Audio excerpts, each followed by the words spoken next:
여러분 반갑습니다. 오늘도 이렇게 귀한 시간을 함께하게 되어 참으로 기쁩니다. 자, 오늘은 말이죠. 여러분께 정말 특별한 이야기를 들려드리려고 합니다. 혹시 씨앗 하나 뿌린 적 있으신가요? 작은 씨앗이 땅에 떨어져서 싹을 틔우고 자라나서 결국 풍성한 열매를 맺는 그 신비로운 과정 말입니다. 우리 인생도 그렇지 않습니까? 때로는 작은 시작이 큰 결실을 맺기도 하고, 때로는 많은 노력에도 불구하고 열매를 보지 못할 때도 있지요. 예수님께서도 바로 이 씨앗 이야기로 우리에게 천국의 비밀을 가르쳐 주셨답니다. 마가복음 4장에는 예수님이 갈릴리 바닷가에서 수많은 사람들에게 들려주신 놀라운 비유들이 담겨 있거든요. 씨 뿌리는 농부의 이야기, 등불의 이야기, 그리고 작은 겨자씨가 커다란 나무가 되는 이야기까지. 이 모든 비유 속에는 우리 삶을 변화시킬 깊은 진리가 숨어 있습니다. 그런데 말이죠. 더욱 놀라운 건 그날 저녁에 일어난 일입니다. 예수님과 제자들이 배를 타고 바다를 건너는데 갑자기 무서운 광풍이 일어났어요. 파도가 배를 덮칠 정도로 거센 바람이었지요. 제자들은 공포에 질렸지만 예수님은 배 뒤편에서 베개를 베고 주무시고 계셨답니다.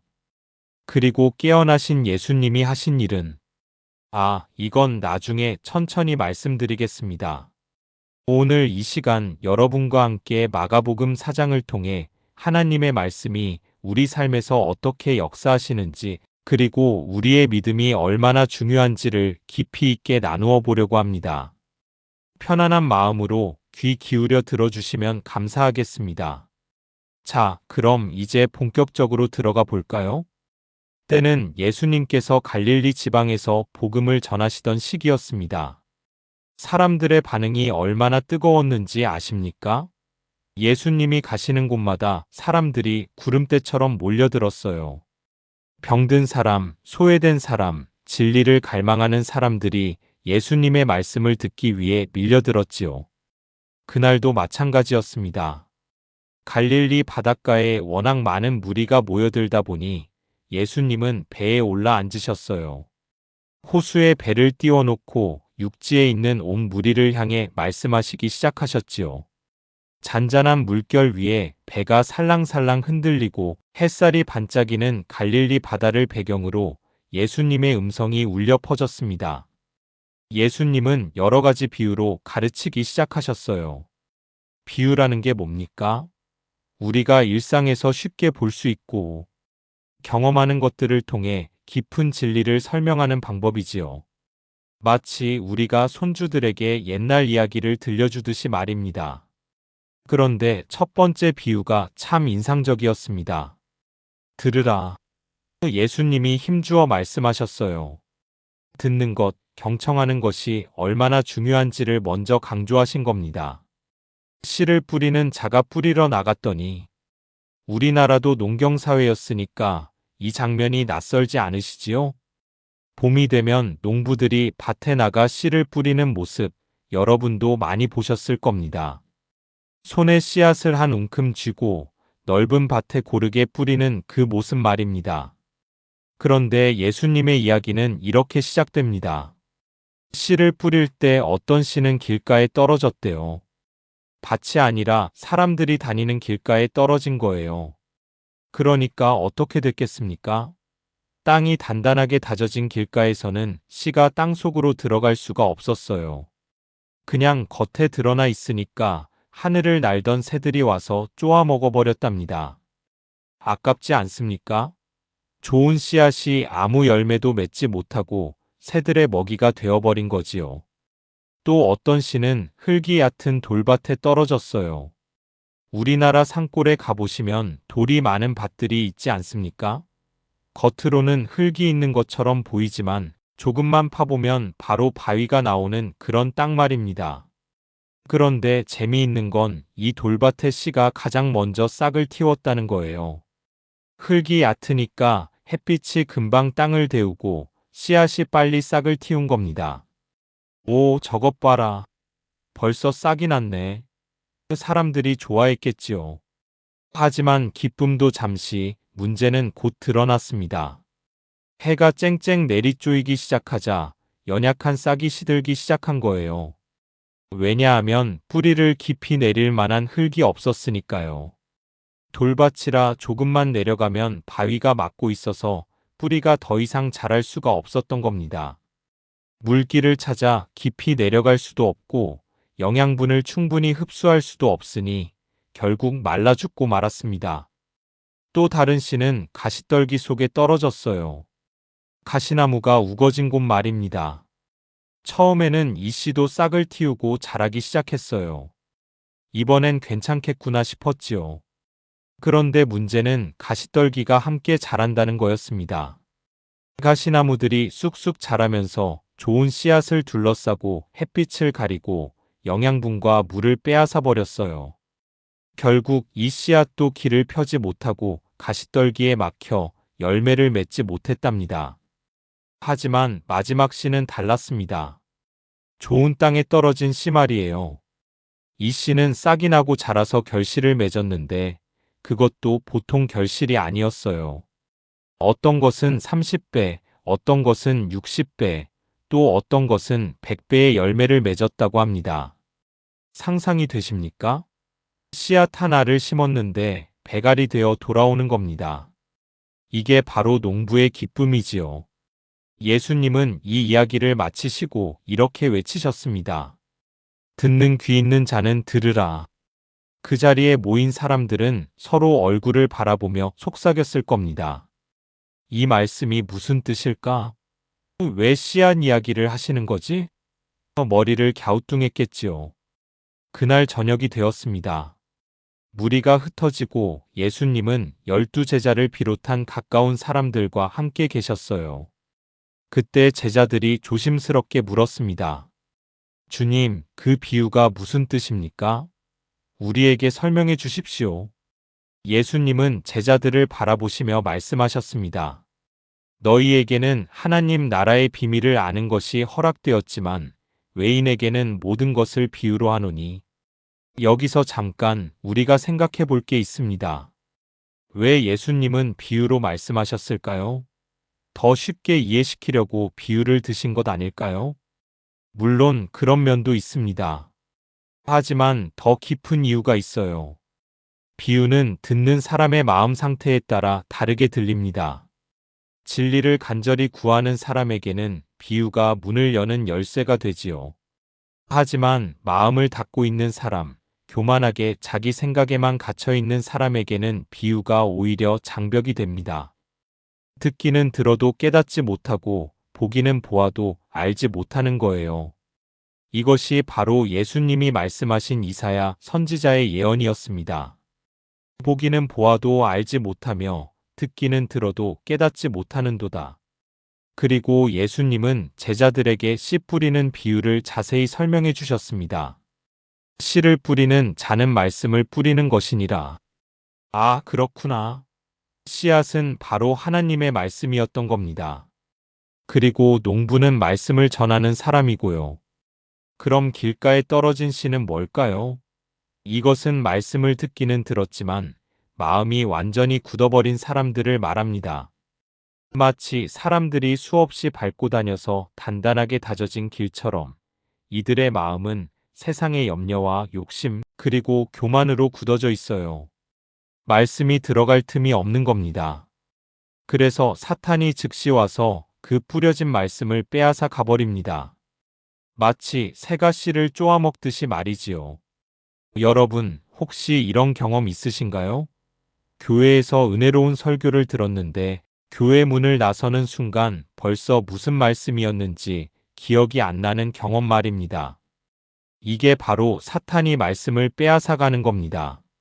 마음이 준비되지 않으면 아무리 좋은 말씀도 우리 안에 뿌리내리지 못합니다.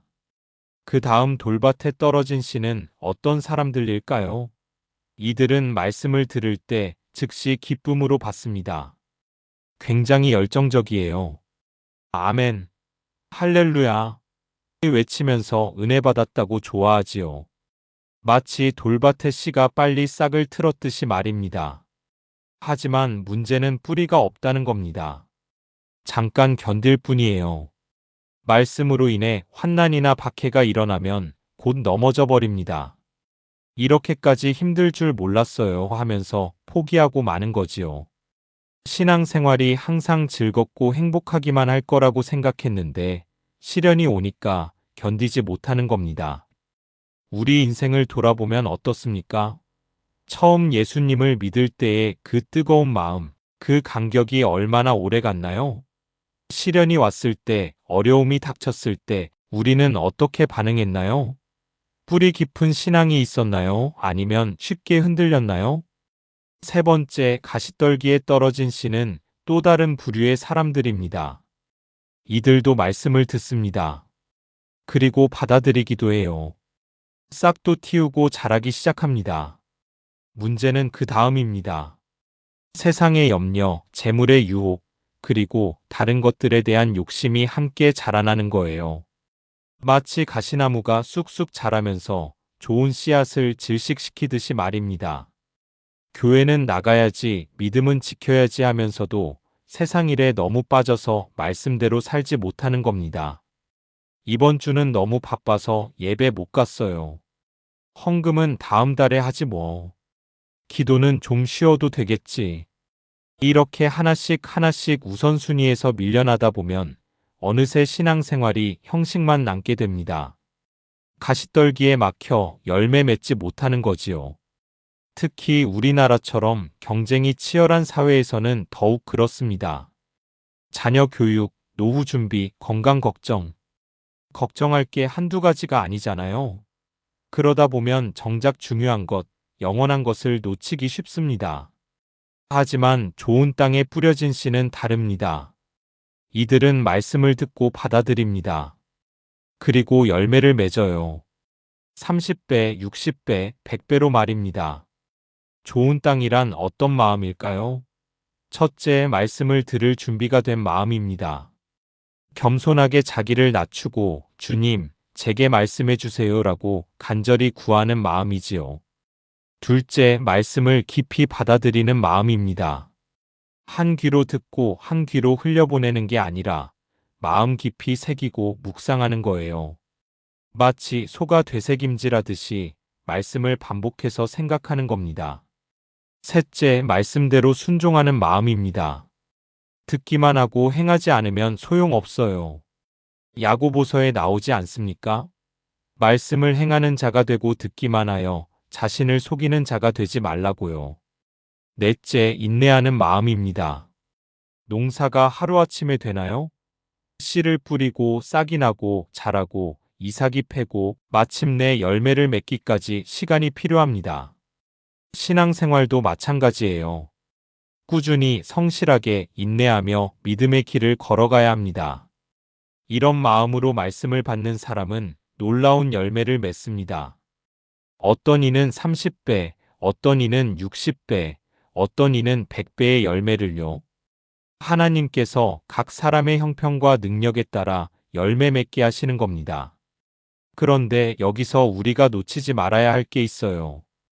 100배 맺는 사람이 30배 맺는 사람보다 더 훌륭한 게 아니라는 겁니다. 중요한 건 자기가 받은 씨앗으로 최선을 다해 열매를 맺었느냐는 거예요. 하나님은 결과의 크기가 아니라 우리의 충성을 보십니다. 예수님의 이야기는 계속됩니다. 이번에는 등불에 대한 비유였어요. 사람이 등불을 가져와서 말 아래나 평상 아래에 두겠느냐? 등경 위에 두지 아니하겠느냐?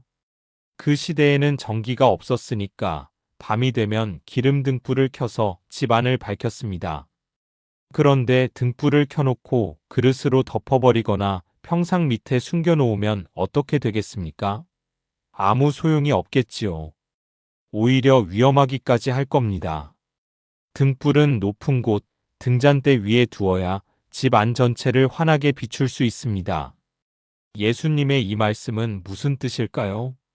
우리가 받은 진리 깨달은 말씀을 숨기지 말고 드러내라는 겁니다. 다른 사람들과 나누라는 거예요. 숨겨진 것은 드러나기 위함이요. 감춰진 것은 나타나기 위함이니라. 하나님께서 우리에게 은혜를 주시고 진리를 깨닫게 하시는 이유가 뭘까요? 우리만 잘 되라고? 아닙니다. 그 빛을 다른 사람들에게도 비춰주라는 겁니다. 이웃을 사랑하고 복음을 전하고 하나님의 영광을 나타내라는 거지요. 우리 시니어 세대는 인생의 경험도 많고 신앙의 연륜도 있지 않습니까? 젊은 세대에게, 자녀들에게, 손주들에게 우리가 받은 은혜와 믿음을 전해줘야 합니다. 그게 바로 등불을 등잔대 위에 두는 겁니다. 그리고 예수님은 다시 한번 강조하셨어요. 들을 수 있는 귀 있는 자는 들으라. 그리고 덧붙이셨습니다. 너희가 무엇을 듣는가 스스로 삼가라. 너희가 헤아리는 그 헤아림으로 너희가 헤아림을 받을 것이며 더 받으리라. 이게 무슨 말씀일까요? 우리가 말씀을 어떻게 듣느냐, 어떤 자세로 받아들이느냐가 중요하다는 겁니다. 진지하게, 겸손하게, 순종하는 마음으로 들으면 하나님께서 더 많은 것을 깨닫게 해주신다는 거예요. 있는 자는 받을 것이요, 없는 자는 그 있는 것까지도 빼앗기리라. 이 말씀이 조금 어렵게 느껴지실 수 있어요. 있는 사람은 더 주고 없는 사람은 빼앗는다니 불공평한 것 같지 않습니까? 하지만 이건 영적인 진리를 말씀하시는 겁니다. 받은 은혜를 소중히 여기고 말씀을 실천하며 살아가는 사람에게는 하나님께서 더 많은 은혜를 부어주십니다. 반대로 받은 것을 귀하게 여기지 않고 방치하는 사람은 그마저도 잃어버리게 된다는 거예요. 마치 근육처럼 말입니다. 운동하면 근육이 더 커지지만 사용하지 않으면 퇴화하잖아요. 신앙도 마찬가지입니다. 그 다음 예수님은 또 다른 비유를 들려주셨어요. 씨가 자라는 과정에 대한 이야기였습니다. 하나님의 나라는 사람이 씨를 땅에 뿌린과 같으니 그가 밤낮 자고 깨고 하는 중에 씨가 나서 자라되 어떻게 그리 되는지를 알지 못하느니라. 정말 신기하지 않습니까? 농부가 씨를 뿌려 놓으면 농부가 자는 동안에도 씨는 자라요. 농부가 일하러 나가 있어도 밥을 먹고 있어도 땅 속에서는 놀라운 일이 일어나고 있는 겁니다. 땅이 스스로 열매를 맺되 처음에는 싹이요. 다음에는 이삭이요. 그 다음에는 이삭에 충실한 곡식이라. 열매가 익으면 곧 낫을 대나니 이는 추수 때가 이르렀음이라. 이 비유를 통해 예수님이 가르쳐 주시는 건 뭘까요? 하나님 나라의 성장은 우리 눈에 보이지 않게 신비롭게 일어난다는 겁니다. 우리가 복음의 씨를 뿌립니다. 자녀에게, 이웃에게, 친구에게 예수님을 전합니다.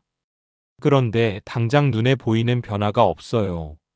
내 말을 듣기나 하는 걸까? 효과가 있는 걸까? 의심하기 쉽지요. 하지만 걱정하지 마세요. 하나님께서 그 씨를 자라게 하십니다. 우리 눈에 보이지 않아도 하나님의 말씀은 역사하고 계세요. 때가 되면 싹이 나고 자라고 마침내 열매를 맺게 됩니다. 저도 그런 경험이 있습니다. 오랫동안 기도했던 가족이나 친구가 10년, 20년이 지난 후에 예수님을 영접하는 걸 보았어요. 아, 하나님께서 그동안 보이지 않게 역사하고 계셨구나 깨달았지요. 그러니까 낙심하지 마세요. 포기하지 마세요. 신실하게 씨를 뿌리고 하나님을 신뢰하며 기다리세요. 추수 때가 반드시 옵니다. 그리고 예수님은 마지막으로 겨자씨 비유를 들려주셨습니다. 하나님의 나라를 어떻게 비교할까? 무슨 비유로 나타낼까? 겨자씨 한 알과 같으니 땅에 심길 때에는 땅 위의 모든 씨보다 작은 것이로되 심긴 후에는 자라서 모든 풀보다 커지며 큰 가지를 내나니 공중의 새들이 그 그늘 아래에 깃들릴 만큼 되느니라. 겨자씨가 얼마나 작은지 아십니까? 손가락 끝에도 잘 안 보일 정도로 아주 작은 씨앗입니다. 그런데 이 작은 씨가 자라면 3미터가 넘는 큰 나무가 된대요. 새들이 와서 둥지를 틀 만큼 큰 나무로 자라는 겁니다. 하나님의 나라가 바로 이렇다는 거예요. 처음에는 아주 작고 보잘것없어 보입니다. 예수님이 이 땅에 오셨을 때도 그랬어요. 초라한 마구간에서 태어나시고 가난한 목수의 아들로 사셨지요. 제자들도 12명밖에 안 되는 작은 무리였습니다. 그런데 지금은 어떻습니까? 전 세계에 수십억 명의 기독교인이 있고 복음이 땅끝까지 전파되었습니다. 작은 씨앗이 큰 나무가 된 거예요. 우리 개인의 신앙도 마찬가지입니다. 처음 예수님을 믿을 때는 연약하고 작은 믿음일 수 있어요. 하지만 그 작은 믿음을 소중히 여기고 가꾸어 나가면 시간이 지날수록 든든하고 큰 믿음으로 자라납니다. 그리고 그 믿음이 다른 사람들에게도 위로와 힘이 되는 거지요. 마치 새들이 나무 그늘에서 쉬듯이 말입니다. 예수님은 이런 여러 가지 비유로 사람들에게 말씀하셨어요. 그들이 알아들을 수 있는 만큼 비유로 말씀하시되 비유가 아니면 말씀하지 않으셨습니다. 하지만 제자들에게는 따로 모든 것을 자세히 설명해 주셨지요. 그날 저녁이 되었습니다. 예수님께서 제자들에게 말씀하셨어요. 우리가 저편으로 건너가자.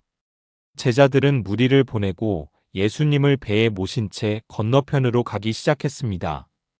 다른 배들도 함께 따라갔어요. 갈릴리 바다는 해수면보다 낮은 곳에 있어서 날씨 변화가 심한 곳입니다. 주변 산에서 갑자기 찬 바람이 불어내려오면 순식간에 큰 풍랑이 일어나곤 했지요. 그날도 그랬습니다. 큰 광풍이 일어나기 시작했어요. 파도가 배에 부딪혀 들어오기 시작했습니다. 베드로, 안드레, 야고보, 요한.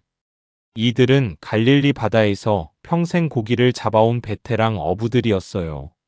웬만한 풍랑은 다 경험해 본 사람들이었지요.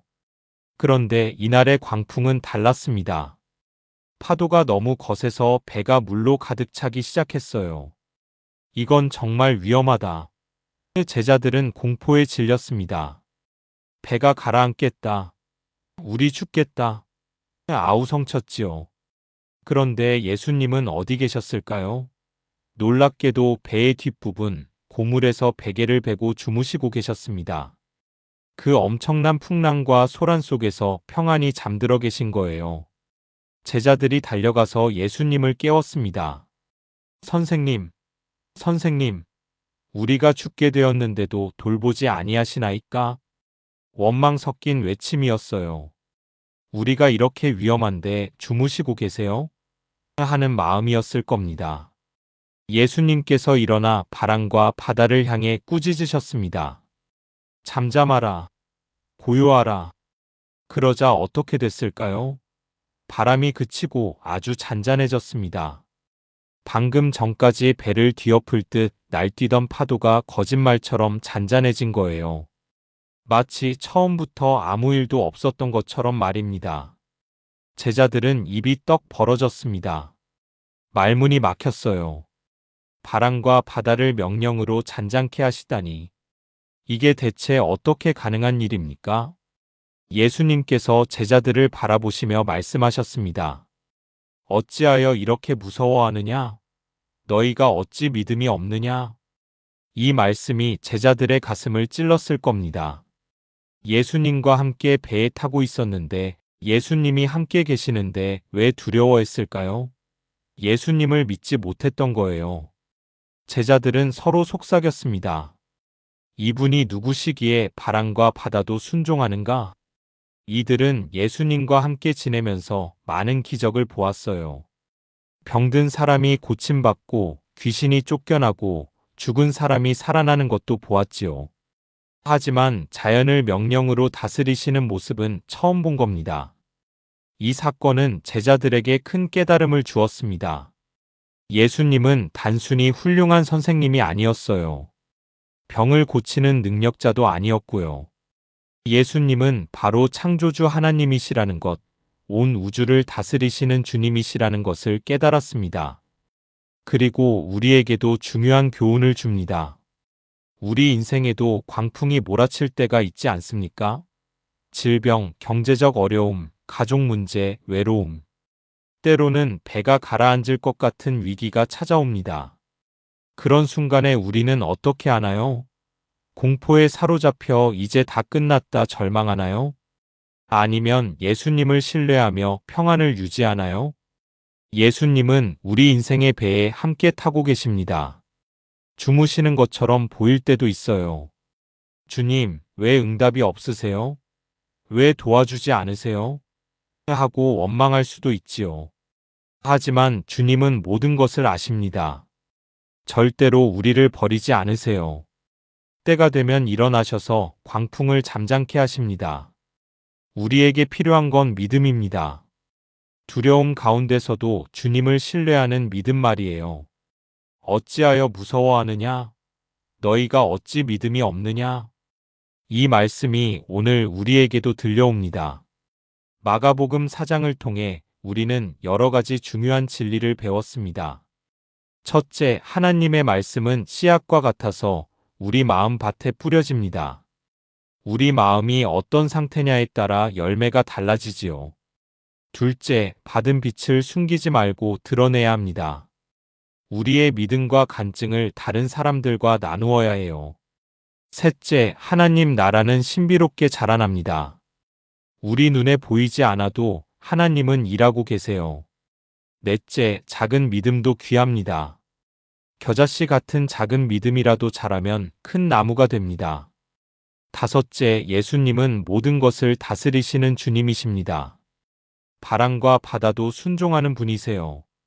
여섯째, 우리에게 필요한 건 믿음입니다. 어떤 광풍 속에서도 주님을 신뢰하는 믿음이 필요해요. 사랑하는 여러분, 오늘 이 말씀이 여러분의 마음에 좋은 땅에 떨어진 씨앗처럼 뿌리 내리기를 바랍니다. 싹이 나고 자라서 30배, 60배, 100배의 열매를 맺는 복된 삶이 되시기를 진심으로 축복합니다. 여러분 한 분 한 분이 귀하고 소중합니다. 하나님께서 여러분을 사랑하시고 여러분의 인생을 아름답게 이끄실 거예요. 오늘도 내일도 주님과 함께 걸어가는 우리 모두가 되었으면 좋겠습니다. 이 영상이 여러분에게 위로가 되고 힘이 되었다면 구독 버튼을 눌러주시고요. 좋아요도 꾹 눌러주세요. 그리고 알림 설정까지 해두시면 새로운 말씀이 올라올 때마다 가장 먼저 들으실 수 있답니다. 댓글로 여러분의 생각과 은혜 받은 점을 나눠주시면 제게도 큰 기쁨이 됩니다. 하나님의 은혜와 평강이 여러분과 함께 하시기를 기도합니다. 다음 시간에 또 만나요. 건강하시고 행복하세요.